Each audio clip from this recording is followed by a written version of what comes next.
there's pieces you can add.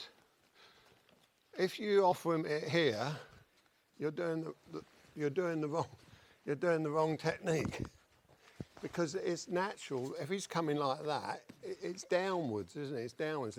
If he's coming here, then you've got a chance to. All right. So what I found is I'm so busy here that I get a little bit stuck here. It's a bit stuck now. I get this big lump through here. So I'm not very elegant at that. So I need a little more space. So this is for the hakama. When he comes here, I'm going to push him to the stage without him knowing it, to give him a bit more space. It's not so much pushing him as it's holding him off for this arm coming inwards. So I go like that, and so I actually put a little bit of that into it. I'm not trying to move it, but I'm trying to do that. I'm trying to do that. Right. You kokyu. You can put kokyu in once you've got it, but you've got to. But this is domineering, and it could be bullying. So what I'm going to do is I'm just going to hold him off, because I need to. So I don't know if any of you are finding that your body's too big to get through the hole you're creating, but if you are, that's what you need to add, that little piece. You know, teachers don't tell you this stuff because they might not know you're struggling with it. If you train every day, then I used to do 6 days a week, but it gets inbuilt, self-preservance. So, but you know, I'm handing you it. Do that. Don't think that, oh, I'll go round it all, and then you find, oh, this is a bit difficult. Never mind, I'll get him when I get here. No, I'll do a nikio. That'll tell him not to be so difficult with me. So I'd like to, the lady, yeah, and let's say David, he's big, isn't he? Right, stand there, please. That's right. Just need you to stand there. Stand, and David, stand there. And let's have a look. We'll use you. You're third Dan. You stand here. Okay. So I want you to face him as if you're going to now be his ukis. All right. So you ready to be his ukis? I'm now going to ask a genuine question.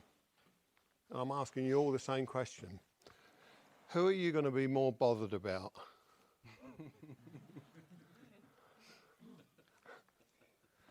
This one? Let's face it, we know, don't we? And that's why you'll never be able to do Osensu Aikido. Because you've decided who is going to give you the biggest problem. If this person here thinks, I'll have to blend with either, whatever comes. And if he genuinely means that I doubt any of you do in this room, we haven't found Osensu Aikido yet. All right? So you don't have to attack him, but that was a principle. Thank you. So your biggest fault in what you're trying to do in any of these techniques is you're trying to work the person out rather than blend with what you've got. You see, form can be a hindrance as well as helpful. It doesn't matter who comes up. Like I said, I haven't trained with Dominic, I haven't trained with Roger. It doesn't matter to me because I must be polite to them. Please go past. I had a conversation a little while ago about a Tana Henko. Wouldn't it be better when on Kina Nagari for them to do that so they can take the wrist? Where here, the wrist gets small and they don't want to take it. And I said, yes, the problem with that is, let's have a look. Let's see what the problem is. I'm on a line. In Kina Nagari, in Kihon, I would go like this. I would get off the line. I would turn and be here. Kina Nagari, you do this, you get off the line, you turn there. But the point was, but they haven't got a lot of wrist to grab. So if I go this way, they've got a better wrist to grab. But if they do that way, what happens is, as a teacher, you start getting more confident and you start doing that. Now, did I get out of the way of my partner? No. And it's because by doing that, it makes him naturally go round me. Okay. So now I'm getting lazy. Yeah, but I'm good, so it don't matter. You know, and this is a problem what happens with teachers. Just because they can do it, they forget the basic principles. The basic principle is, I must do Tana Henko the same whether it's Kinanagari or Kihon.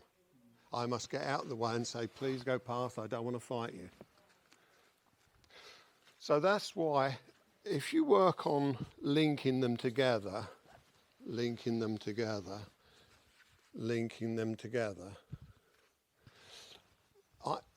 the techniques all start looking the same.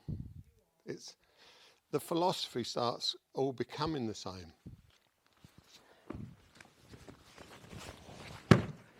I get out of his way on all of these. I mean, I don't want to hit this big guy, do I?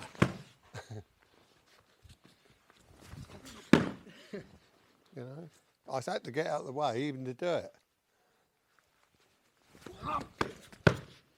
I had to get out of the way even to perform it. But you will see some teachers who have done karate and Aikido, they'll go, hey! You know, they're not moving an inch because they know they can go bang, bang, bang. Why didn't he fall down? Because I wasn't in his energy moving. I wasn't in his energy. I had to keep moving till he fell down. The seminar will go on till 4 o'clock, and those who want to go home, thank you, and those who want to stay will be working on throwing without touching, and we'll be working on energy work. But out of 100 people, 99% aren't interested. So that's why I don't really teach it. All right? But just lately, I've had more and more people sort of pestering me to do it. You can see what I'm doing. He doesn't know why he's falling down, but we'll go into that. But I don't want to make it sound as if it's exotic or special, but those who are interested in, we'll say, the energy work, it's a stepping stone to start it.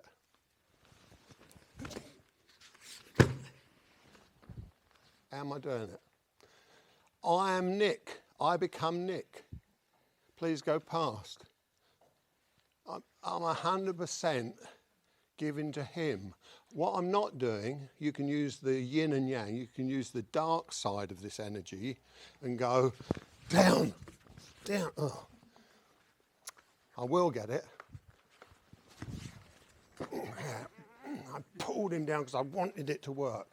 So there is a black side, but if you're a good person, you'll overcome that and your ego will realise it's not the way to go through life, and you'll do it with love rather than hate or want. All right? Why does he keep falling down? I don't know. What's wrong with him? Perhaps he should see a doctor. Right, so I tried it out on a 12-year-old Russian boy. And he was the best 12-year-old I've ever seen. I made him do a first Q test. It was superb. I said, do you want to go in the other room and sort of study for it? 30 minutes later, he comes back. He says, hi, Sensei, I'm ready. He can speak English. Ready? I thought, 30 minutes? You must be joking. Oh, what? But it's on the YouTube. You can see his test. I couldn't believe it. 30 minutes, and he'd worked out what I wanted. I'd done this on him, and I said to him, please have a word with your mother when you come home, because you've got a little bit of cotton here. And I said, that bit of cotton, I said, you shouldn't have it hanging. So after doing this a few times, he's going like, he's trying to see the cotton that I'm pulling. So it proved to me that, because you can't con children, well, I don't think you can. So it proved to me that I must have worked something out correctly. You're not going to get there in a hurry. You're not going to get there while you're trying to lift your arms. You're not going to get in there while you're trying to do all this. It's only when the time is right. But if you want a stepping stone to understanding of Sensei's Aikido, you need to do yoga, because Sensei done it. You need to meditate. You need to realise that it's not me, me, me. It's him, him, him. And you should be hit to help I mean, I know that if if somebody was out in the road and you saw them fall off their bike or something, most of them would go out there. I doubt if anybody wouldn't go out there and say, you're okay. All right, so it's inbuilt in us naturally, but when we're doing Aikido, we seem to have this thought of, I've got to get the Shihan right, whatever the cost, you know. All right, so I can't think where I was, but could you try and go over all of what we've done this morning, and then the other person try? If you can't remember it, just do what you can. All right? You've got 5 minutes to perfect the art. Don't